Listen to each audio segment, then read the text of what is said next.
the stars of A Deadly Adoption, the Lifetime movie that crushed the ratings. 2.1 million viewers, the most watched cable program on Saturday night, and it's coming back on Lifetime this Friday and Saturday. Will Ferrell, good to see you, sir. Great to see you, too. Yeah. Happy birthday. Thank you. I really appreciate that. Thank you for coming in here today. I didn't even know it was your birthday. Is that right? No, you didn't know that? Yeah. No kidding. In fact, this is, I was supposed to come on your show a while ago. Yes. I had to cancel because I couldn't get out of jury duty anymore. But you had to do your job as an American citizen first, Will. I mean, there's a certain amount of promotion that you need to do for your projects. Right. But when it comes down to it, you have red-blooded American blood. 100%. Right. And in fact, I was hoping I was going to get placed on like a month-long case so I could get out of doing press. But it didn't happen. No, it didn't? So what happened? Did you go in and... I went in, I just sat there. You know, you sit there, your number never gets called. And so you just read the newspaper. That's it? Yeah. Did anybody come up to you and No, just... not one person. Yeah.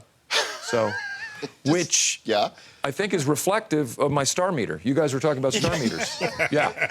We were. Yeah. Yeah, because that's been a running joke here, that my star meter isn't, let's just put it this way, not so celestial. Okay. Because I have a running joke with my assistant that if I ever crack the top 10, I'm going to take an ad out in Variety and throw a Hollywood party.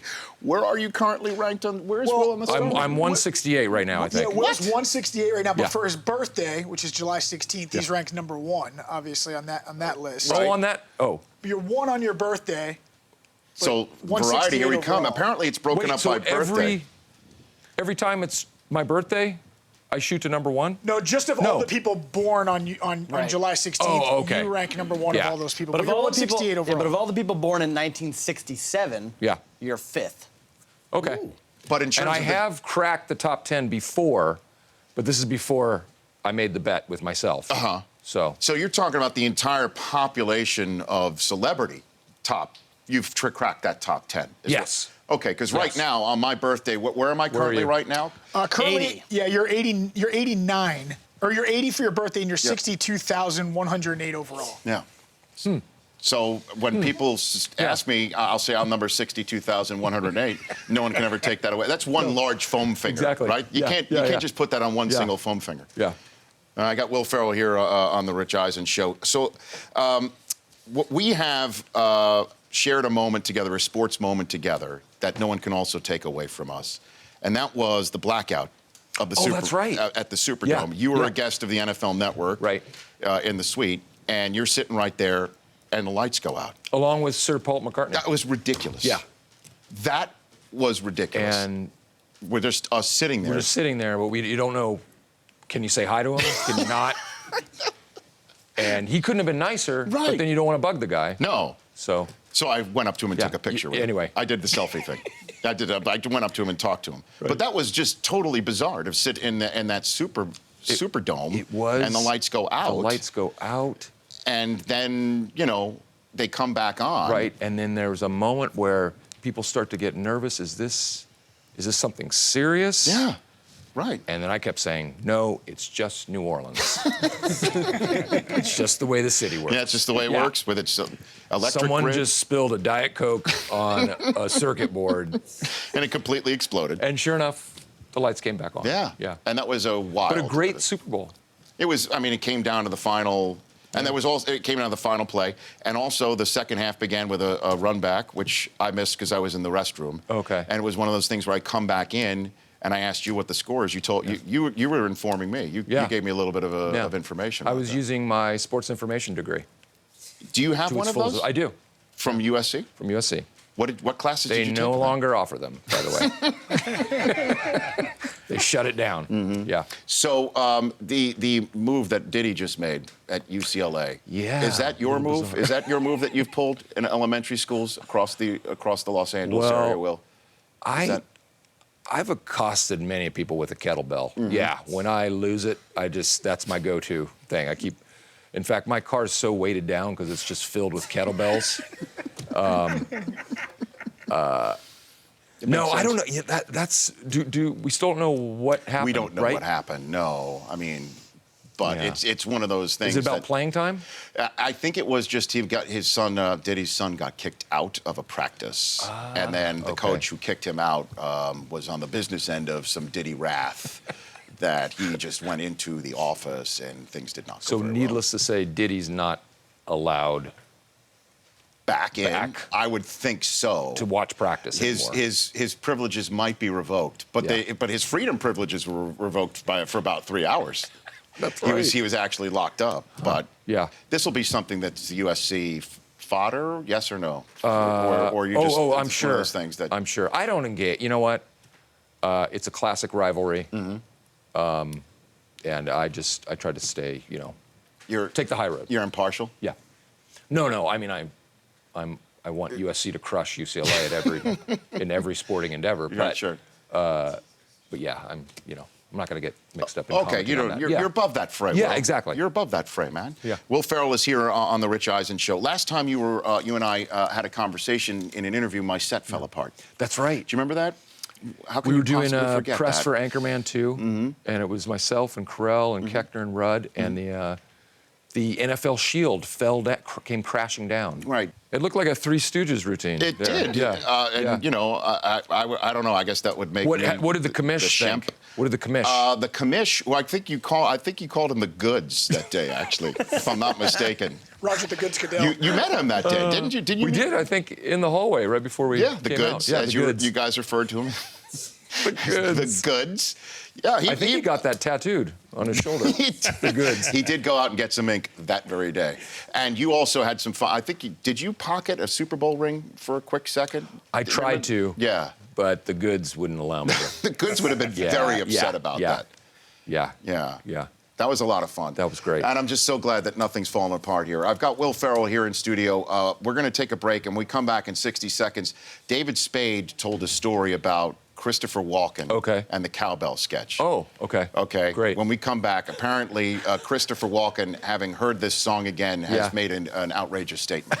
Okay. That's when we come back with Will Ferrell right here on The Rich Eisen Show. That's back in just 60 ticks of the clock.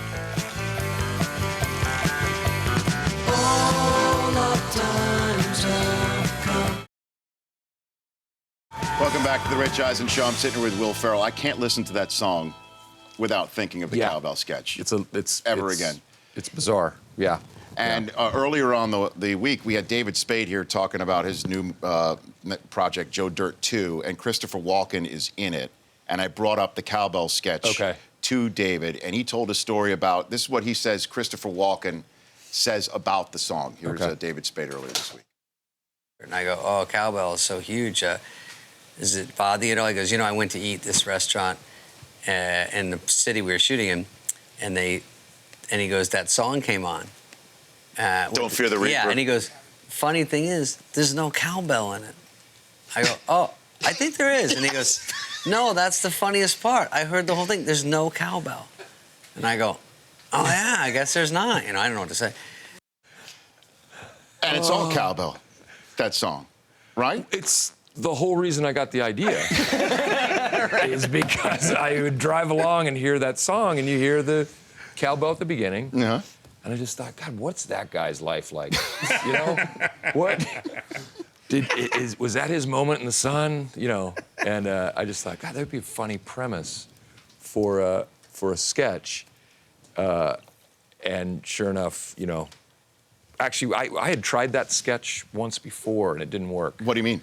We'd put it up, and I think Norm Macdonald came back to host, and it worked pretty good at the read-through, but it didn't get picked to get in the show, and so I waited till the second half of the season, and Christopher Walken was the host. I thought, oh, he could be really good, and then rewrote it for him. In the role of the producer. In the role of the producer whose name I can't remember, but yeah, he made the entire sketch. But he said, I went and saw him in a play years later on Broadway.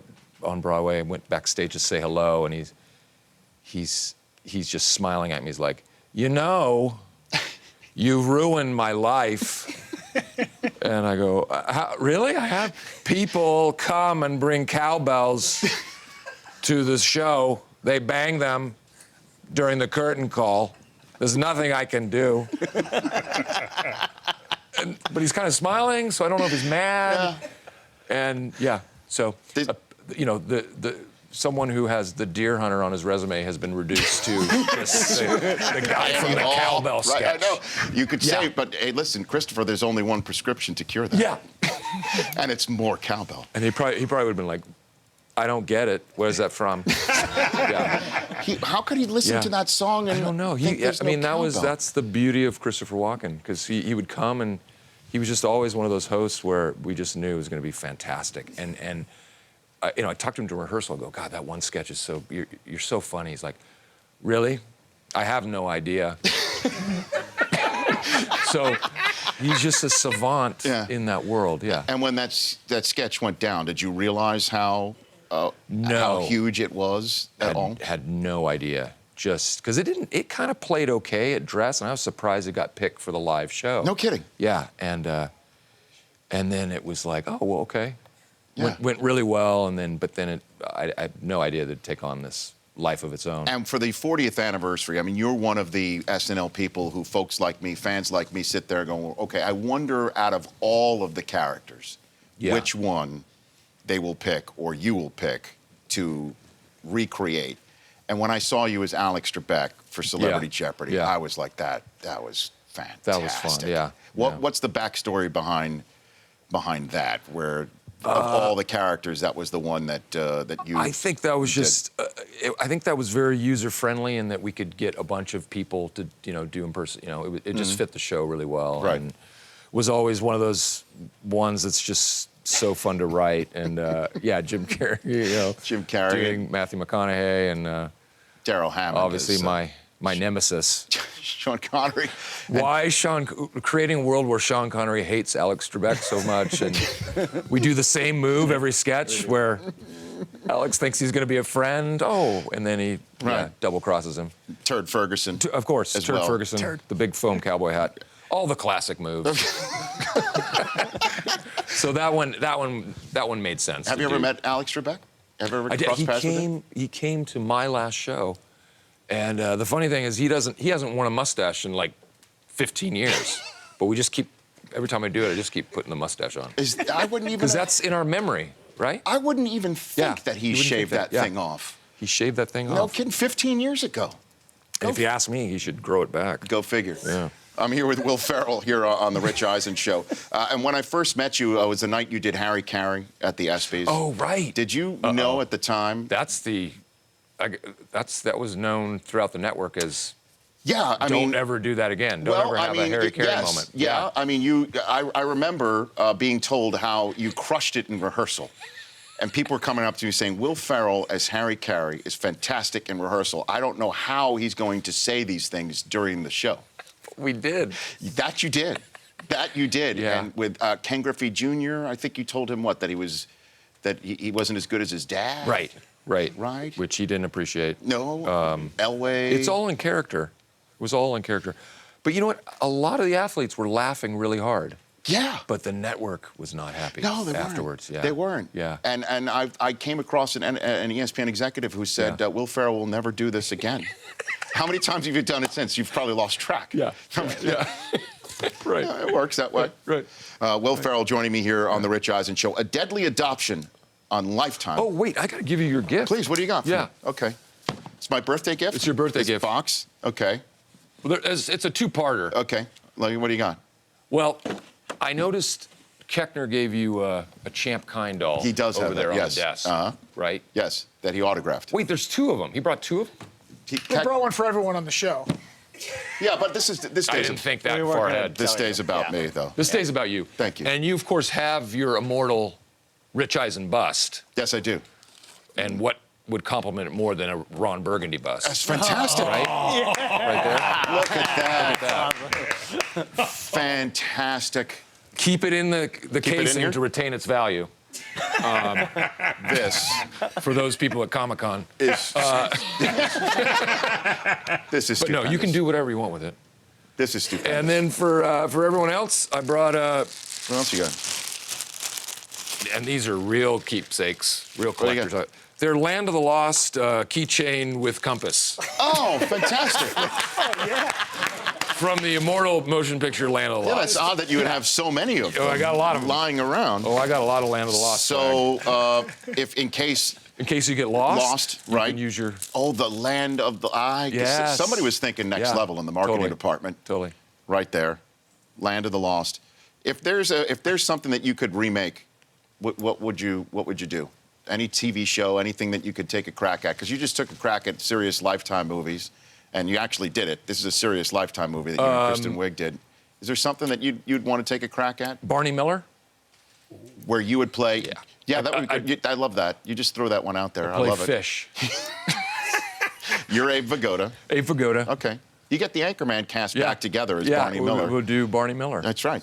It's not a half bad idea. See, we're spitballing now. Gosh. I like that. And Hal Linden's still alive. Jack Sue. That's Rudd could do that. Yeah, Rudd could play the You know. Jack Sue part. Yeah. Now, the Anchorman extras DVD that I saw, the original. The one, Wake Up first and one. Smile. Yes. Right. Where there's a scene in a car, Yes. okay, that didn't make the movie. One of the funniest scenes. It's one of the funniest things Yeah, I have ever seen. Yeah. Where you're in the front seat, right? And it's about 100 degrees in that car. And you're in the front seat. Are you driving it, or I'm you're driving because we're trying to find Christina Applegate's character. Mm-hmm. She's been abducted at the planetarium. right? And you're driving. We're driving. And Rudd's in the. I think he's sitting shotgun. I think, and Champ Kine's in the back. Keckner's behind me. Right. And he takes it upon himself to profess his love for Ron Burgundy. Over and over and over. Over again. And he's not overtly saying it. He's just hinting. Yeah. About the fact that Right. we should be more than buddies. Yes, in many non-safe for work ways. And we just keep ignoring it and driving, and it's an amazing piece of comedy. But why did it make the movie? How did it make the? How do you decide? The original cut of Anchorman, because you do these, you test the movies in front of Tesla, it got a 50 out of 100, which is not good. That is. Yeah. That's not good. Yeah. Like your baseline, you want to be in the 70s. Sure. And if you start to creep into the 80s and then 90s, they get really excited. But Okay. we came out of the gate with a strong 50. And so we literally had to rewrite the ending. The whole jumping into the bear pit and all that is all a rewrite. That's all reshoots. And then the Rumble, and Rumble was all part of it. Okay. Yeah. Okay. And then so there was just all this stuff we had to jettison, No and that kidding. was one And of the that was one of them? casualties. Yeah. That is one of the funniest Yeah, I scenes know. I have ever seen in anything, and that is not, hyperbole. That's not an exaggeration. I totally agree with you. And I was told, is it true that you shot that scene without wearing pants, all of you? We did, because it was so hot in that car. Yeah. So 4 of you sitting pantsless in a car. Yeah. We have underwear on. That's good. That's good. That's out there. So- That's out there. Let's just We were observing the health codes. let's nip that rumor in the bud. Yeah, let's totally. But we were shooting that pantsless. Fantastic. And has either of our star meters been affected by this interview at all on imdb.com? Can you look that up right now before? We're staying steady here. It's staying steady, yeah. Hasn't moved yet. That's an Will outrage. can't go up on his birthday because he's number 1. You're number 1 on your Oh, birthday. Who's number 2 on Will's birthday? You got that for me? Yeah, I do. Annalyn McCord. And number 3, Corey Feldman. Phoebe Cates 4 on your birthday. Did you know you shared birthdays? with those Wow, I people? had no idea. It's like 1980s. Corey Feldman. Corey Feldman, Phoebe Cates. Not bad. Not bad. Yeah. Do you want to ask the poll question of Will before we go at richeisenshow.com? Before, Of course. June 24th, Rich's birthday. So other than Rich, obviously, who's your favorite person born today? Ian Glenn, he plays Jorah on Game of Thrones. are you a Game of Thrones guy? I am. Okay, yeah, he's Jorah. Wait, but which guy is that? He's Jorah. He's the one that the Mother of Dragons is pissed at and sent out. He's Yes, the guy who had to fight in the pit. Yeah, Yeah. yeah. Correct. Right. Mindy Kaling, we love her. Peter Sure. Weller, he played RoboCop. RoboCop. Sure, he played right. Had no idea about that. The great Minka Kelly, From Friday Night Lights. very Oh, attractive. Yeah. I'm not familiar. I haven't watched Friday Night Lights. Okay. sorry. Or soccer superstar Lionel Messi. Where do you go if you had a vote? I mean, in terms of just raw talent and ability, Whatever you want to do. you got to Who's go your with favorite? Messi. You got to go with Messi. Yeah. Is that winning this poll question? Messi or or Mindy Kaling, who's considered the Messi of female comedy. Messi is winning 37%, Minka Kelly 33%, Okay. Mindy Kaling 15%. The Messi of female comedy. She's a magician. Well, Will, thank you for coming in, and this is... I'm sorry it took me so long. No, I'm are you such a kidding? fan of the show, and it's so Thank great you. to be You're here. so and, kind to say that. But look, you were doing your civic duty. I was. Will. When it comes down to it, when Yeah. the long arm of the law says I we need knew Will you would Ferrell understand. to be a peer, But even though I almost missed today too, because our flight was delayed coming back from New York. But we won't bring that up. that was already did. I know, but Yeah. all I know is But I'm glad it happened.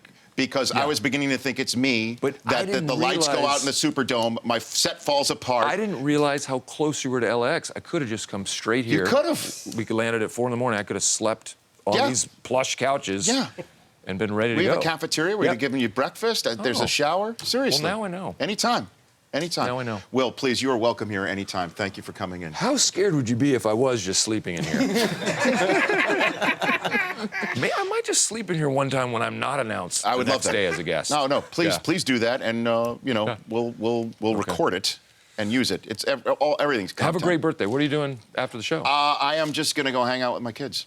That's it. Go get ribs? Yeah. Well, actually, it might be a Benihana night tonight. Okay. Are you going to take the picture in the? I've in done the that thing? before, Okay. and I'm a proud I Benihana. love Benihana. It's yeah, great. Yeah, Kids love Benihana. Yeah, we'll see. I don't know. We'll see what happens. I got the young one at home, but we've got Land of the Lost, keychain. You know that and if none of you guys want those, compasses. that could be the second prize for the. yeah, for the fantasy for movie the league. fantasy, yeah, movie The league. bag, the full bag. Full bag. The full bag. But then that may make people not want to sign up for the league. I don't know. Oh, it's Yeah. all. It's No, all. you and Danny McBride, great in that. Come on, this is Yeah. fantastic. Land of the Lost, keychains and compasses, but this baby is going to be right Yeah, here. that's. Thanks for coming in, Will. All right. Appreciate Thanks, that. buddy. Go, everybody should watch A Deadly Adoption on Lifetime with Will Ferrell and Kristen Wiig on Friday and Saturday night. We are back to wrap up this Wednesday edition of the show in a moment. The Rich Eisen Show, weekdays at noon Eastern. On Audience.